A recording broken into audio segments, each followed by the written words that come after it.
Est-ce que vous cherchez à justifier le fait de faire un casque, à les rendre sympathiques Non, parce que je vais revenir à la discussion d'origine, c'est-à-dire le principe du film de casque, on est toujours du point de vue des voleurs. Ça veut dire que le principe de tous ces films-là qui existent depuis 1920, le premier film, c'est un des premiers films, c'est Todd Browning, c'est un film muet, c'est un film de casse, on est avec les voleurs. Et si vous reprenez tous les films français comme Du riz-fifi chez les hommes, Mélodie en sous-sol, Le Pacha, Le Cercle Rouge, les films de Melville, donc il y avait Un flic, il y avait Bob le flambeur, on est toujours, c'est une règle du genre, du point de vue des voleurs, et de voir, avec des obstacles évidemment, et de voir si ces voleurs vont réussir à voler l'objet de leur... ce qu'ils convoitent. Énormément de films sont faits du côté du point de vue des gens pas... Parce que ça fascine. Puis aussi, pas respectable. Et il faut pas oublier, puis il faut pas oublier aussi que quand on est du point de vue des voleurs, on n'est plus captivé, puisqu'on a toujours peur on a toujours peur qu'ils se fassent attraper. Et en même temps, et ça, c'est vraiment... il y a toujours le gentil chez les méchants.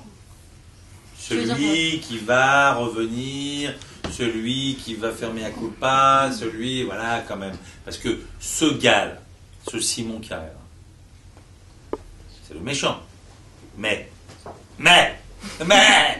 est-il si méchant que ça? Pas tellement à la fin, puisqu'il se rachète. Ouais.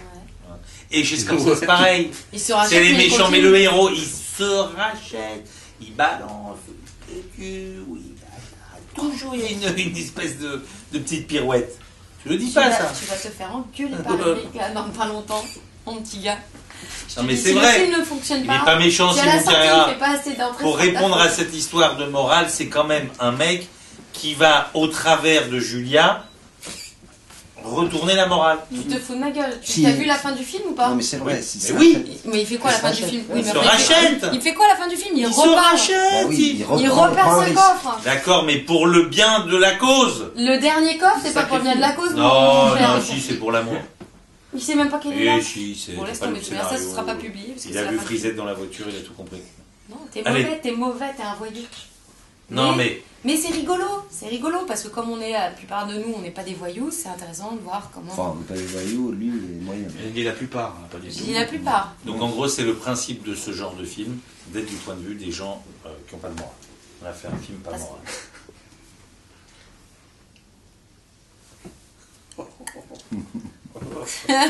On a fait un film de divertissement. Donc c'est la dernière collaboration avec Yvan Attal apparemment. Ça c'est... Pour la première, pas encore dit. Là, je peux vous dire... C'est signé. Non, je pense que ce ne sera pas la dernière. Voilà.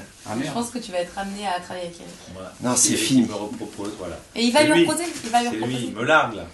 C'est pour ça que je suis comme ça. Il m'a largué. Oh, je vous dis.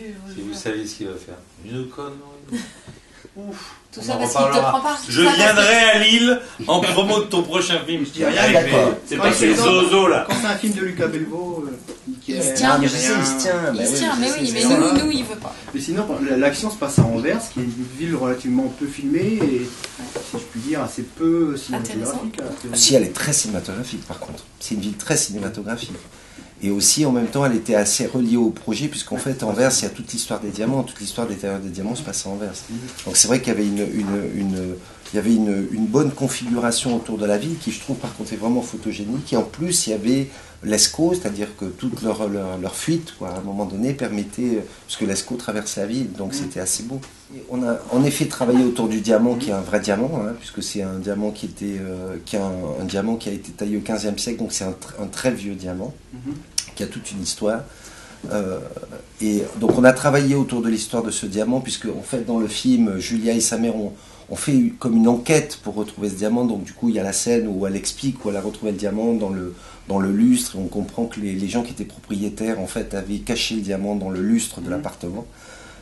Et ensuite, en effet, moi je suis allé un petit peu autour je dirais plus au niveau du monde de tout ce qui sont les Sotheby's, Christie's et tous les gens qui sont les grandes maisons de vente, qui sont vraiment un monde particulier, qui font des expositions particulières.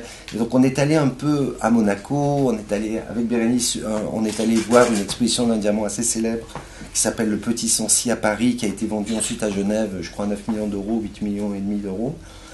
Donc on a plutôt circulé autour du monde de Bérénice qu'autour du monde des voleurs, puisque le principe du film, en fait, c'est toujours que le metteur en scène et le scénariste sur un film comme ça inventent un vol.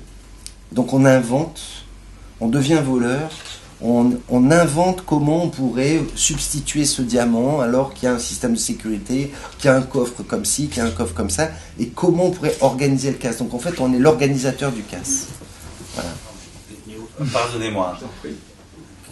Bonnet, c'est une super idée. C'est une super... Moi, je vais la raconter, l'histoire du Schtroumpf, parce qu'il ne va pas la raconter. Mais il n'y a pas Mais il d'histoire. n'y a pas Et d'histoire. c'est une super Nick. histoire. Il n'y a pas d'histoire de Schtroumpf, mais je vais répondre à votre question et ensuite on va le laisser parler des Schtroumpfs. Non, mais c'est toujours amusant. Il n'y a pas d'histoire de. Il y a une histoire de Schtroumpf. Ouais, mais arrête, ils vont être super déçus. C'est pas très intéressant non plus. C'est une super histoire C'est de toujours Schtroumpf. amusant de jouer un personnage qui joue. C'est un personnage qui joue à d'autres personnages. Et donc, il y a pas. En réalité, il y a 3 personnages parce qu'il y a celui, le touriste américain, qui vient aussi braquer les chambres d'hôtel. Mais non, mais en même temps, c'est vrai que pour ce qui est de ce côté ludique, de se déguiser, etc., c'est incomparable avec ce que fait Bérénice, qui elle se transforme parce qu'elle est obligée de se faire passer pour quelqu'un d'autre auprès de gens qu'elle connaît. Alors que moi, je me fais passer pour quelqu'un d'autre auprès de gens que je ne connais pas. Donc ça reste très ludique comme ça, très par petites touches. En revanche, il y a une vraie transformation de Bérénice quand elle se déguise. Pour ce qui est du Schtroumpf, je n'ai toujours pas compris l'importance de cette histoire. Un jour, on fait les costumes, j'arrive avec un bonnet sur la tête, et la suite, c'est un grand livre d'histoire pour Eric. Je ne connais même pas cette histoire. Je ne comprends pas non plus. Bah rien. Il a gardé Il a gardé le bonnet du Schtroumpf. Déjà, il n'a pas gardé la moustache, c'est une très. Non mais je crois que c'était ce qui était important dans l'histoire en fait, c'était qu'il y ait une anecdote en fait, hein, puisque c'est qu'il est arrivé au costume avec ce bonnet, il avait l'air d'un Schtroumpf en effet avec son bonnet. Et en fait c'est vrai que sur le moment même, en fait il a décidé de garder le bonnet. Il m'a dit mais non mais c'est ça le truc, c'est un Schtroumpf, on s'en fout.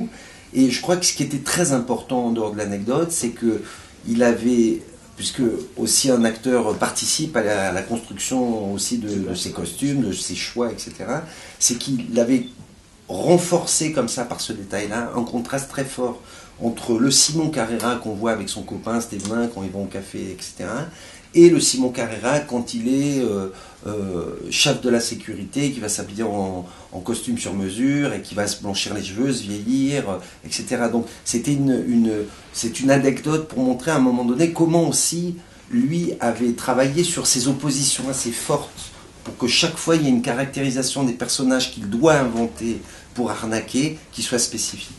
Je crois d'ailleurs que en tant qu'acteur, vous êtes rencontrés au fur et à mesure du film d'ailleurs. Comme dans le film, quelque part, vous disiez que vous l'avez bien rencontré le jour où vous deviez l'embrasser finalement. Exactement. Moi, je l'avais rencontré avant, mais. Elle m'avait déjà embrassé. Ouais.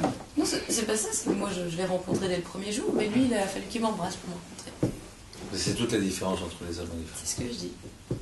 Et pas du tout parce que je l'ai embrassée, parce que tout d'un coup, je me suis senti désarmé en face d'elle. Elle ne veut pas comprendre. C'est pas parce que je l'ai embrassée, parce que tout d'un coup, il y a quelque chose d'intime qui se libère. Elle ne veut pas comprendre ce concept. Et parce qu'elle est tout le temps comme ça. Mais moi aussi, j'ai ressenti que quand elle m'avait embrassé, elle a commencé à se détendre, elle aussi. Elle ne peut pas dire le contraire. J'ai senti. Mais j'ai senti...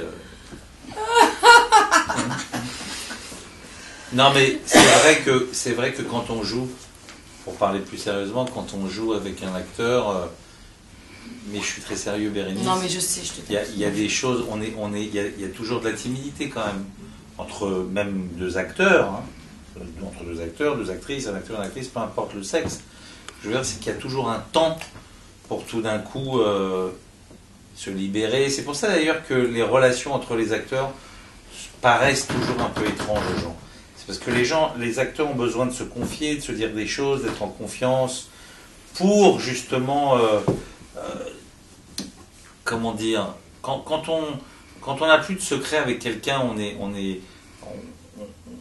on peut plus facilement dire des choses, faire des choses, on se sent plus libre. Donc du coup, c'est pas faux que quand un baiser c'est une chose intime, donc ça marque un tournage par exemple. Donc il y a toujours avant le baiser, après le baiser. Voilà. C'est pour ça qu'en règle générale, moi je demande dans mes contrats à ce que je couche avec l'actrice avant le début du film, parce que moi je suis sûr que je rate pas les premiers jours. Même avec François Cluzet. Mais ça devrait être comme ça. Hein. Même avec François Cluzet. De coucher ensemble avant. Oui, parce que ça libère beaucoup de choses. honnêtement, hein, ça libère.